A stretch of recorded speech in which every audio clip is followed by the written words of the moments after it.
Saludamos a esta hora a Susana Saldaña, la presidenta de la Asociación Empresarial Gamarra Perú. Qué gusto saludar a la señora Saldaña, muy amable. ¿Cómo está? Buenos días. En primer lugar, coméntenos cuál es la situación de las MIPES, ¿no? En medio de toda esta recesión económica que ya el gobierno admite. Bueno, ha tenido que pasar 10 meses en cifras negativas el país para que recién el ministro de Economía admita que estamos oficialmente en una recesión. La recesión, para que la gente sepa, no es que ahorita en octubre estamos en recesión. Ya desde las cifras desde enero están en negativo. Durante más de 10 meses ya esto ha pasado. Es lamentable que hayamos tenido que llegar a esta situación para que recién lo acepte, pero eso no sirve de nada. O sea, no sirve absolutamente de nada que el ministro de Economía admita que estamos en una recesión porque hasta el día de hoy no ha tomado ninguna medida.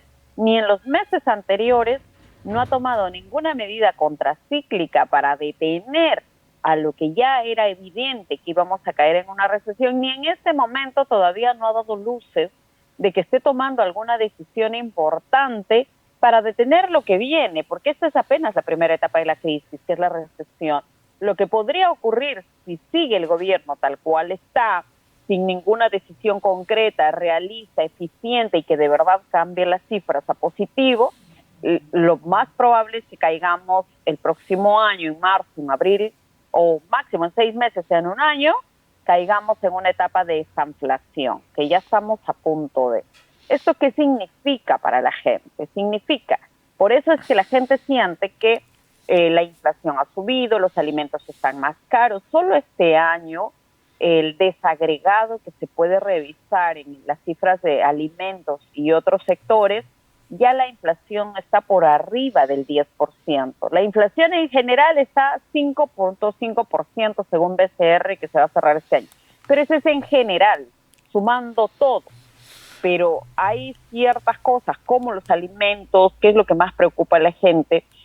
Precisamente por eso se nota que ya los alimentos están más caros, la papa, el arroz, el pollo, lo que más usa la gente. Entonces, ¿qué hace la gente? Prioriza, por supuesto, prioriza su supervivencia y lo que necesita para alimentarse por encima de otras cosas, entonces se detiene un poco la demanda. Pero ahí tenemos todavía salidas, sí. ¿Se pudo haber evitado esta recesión? Sí, se pudo haber evitado ese camino. Hemos tenido 10 meses para tomar acciones y no lo han hecho. Pero ¿se puede evitar caer en esta inflación? Sí, se puede evitar en que la crisis se agrave. De una recesión solo se sale de dos maneras, con gasto o con inversión. Y en este momento en el Perú necesita las dos cosas. Pero un gasto realista que realmente impacte. O sea, por ejemplo, ahorita el ministro de Economía lo mejor que se le ha ocurrido es que darle un bono de 600 soles a los trabajadores públicos.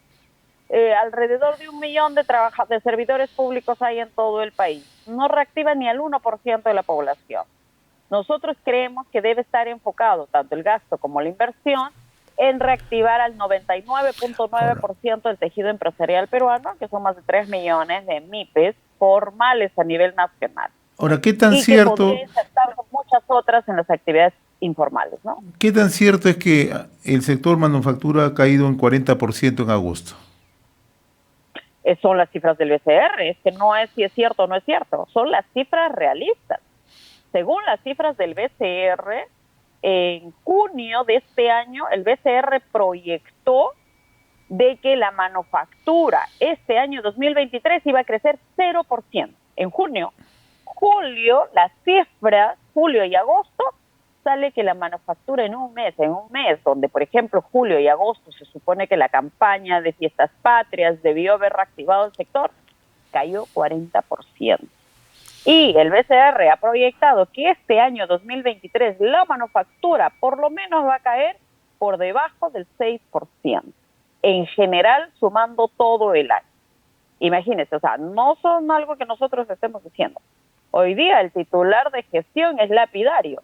La manufactura va a tener los peores resultados en los últimos 30 años. Ni siquiera la crisis del 2009 va a ser Así tan es. grave para la manufactura como este año. En 30 años, imagínense. Ahora, ¿qué medidas deberían adoptar desde el gobierno ya de inmediato? Usted ha tenido innumerables reuniones con los ministros, incluso ahora una ministra de Estado que está ligada al sector de la micro y pequeña empresa. O sea, ¿qué esperan del gobierno? nosotros creemos que debe pasar dos cosas. Lo primero, por cosas menores que esta, cualquier ministro de Economía no debió haber sobrevivido tanto tiempo. La verdad, Debe no renunciar. entendemos por qué el gobierno de la presidenta... Uno, yo creo que por dignidad debería renunciar, por ética, sinceramente. O sea, no puede ser que te den la oportunidad de tu vida de manejar la política económica de un país y lo único que hagas sea entercarte durante 10 meses y llevar a un país, a una nación entera a una recesión. O sea, imagínense, ni siquiera en la época de Alan García, ¿no?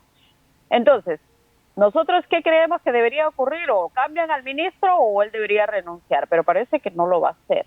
Ahora, el ministro no es nuevo, es el último viceministro de Economía que tuvo el gobierno de Castillo, y el ministro ya está 4 años en el MES y antes estuvo en el BCR.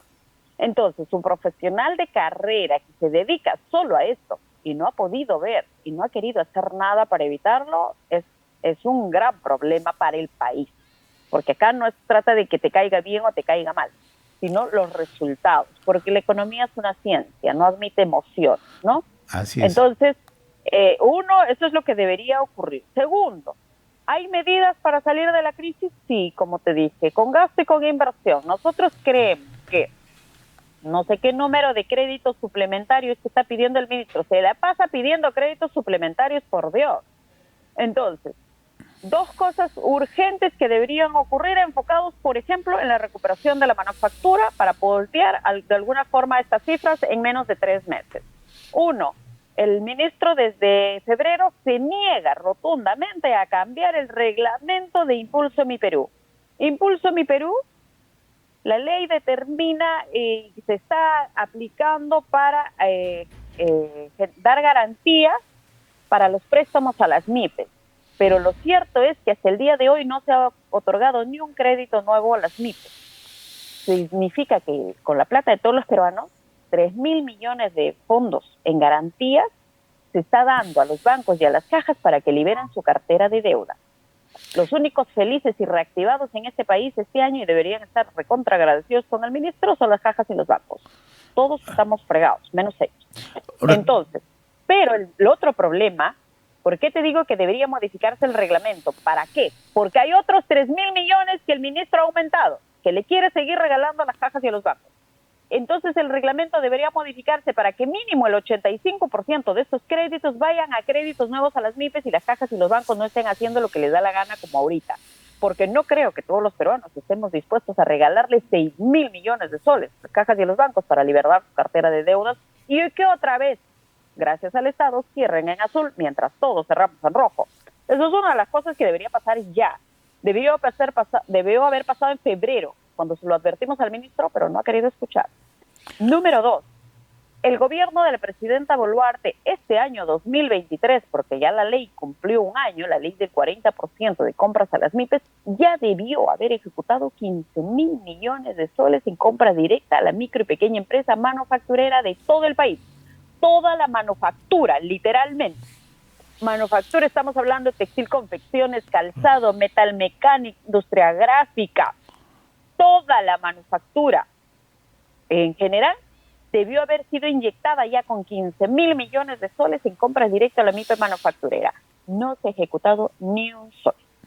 Entonces, ¿qué está pasando? Esas dos cosas deberían ocurrir ahorita, antes de que sea demasiado tarde y no pasemos una etapa de desinflación, como te decía, ¿no? Que sería peor. Ahora, para fin de año, para la temporada de fin de año, ¿qué esperan o más o menos cómo proyectan ustedes la situación, señorita Saldaña? Bueno, las cifras son difíciles. Nosotros en Gamarra ya empezamos nuestra campaña primavera-verano y estamos trabajando. Ahorita ya no tenemos la esperanza de que vamos a superar las cifras del 2022. Ante las evidencias es imposible. Lo más probable es que las cifras sean menores que el 22, pero estamos trabajando para que no baje. Nosotros estamos al 50% de los niveles de recuperación prepandemia. Este es el tercer año que estamos detenidos en el tiempo. Y ojo para la gente, ¿no? Ahorita estamos sufriendo las consecuencias de las terribles, malas o nulas decisiones reactivadoras que tomó el gobierno de Castillo. Las terribles, malas o nulas decisiones económicamente que está tomando en el gobierno actual lo vamos a sufrir todavía en unos meses. ¿Se pudo haber evitado? Sí se pudo haber evitado. ¿Se puede evitar? Sí se puede evitar, con medidas contracíclicas que a algunos no les van a gustar, sobre todo los bancos, Muy pero bien. se tienen que tomar Así es. decisiones. Y para eso necesitas medidas valientes. Ojalá la presidenta se ponga los pantalones y tome las riendas de este país, porque si no, no creo que quiera ella ser recordada como la primera mujer que llegó al gobierno y llevó a un país a una crisis económica peor de la que le encontró, ¿no? Muy bien, señorita Susana Saldaña, presidente de la Asociación Empresarial Gamarra Perú, como siempre muy reconocido por esta comunicación. Le agradezco la gentileza, que tenga buen día. Buen día, gracias. Gracias. Conversamos con Susana Saldaña, presidenta de la Asociación Empresarial Gamarra Perú.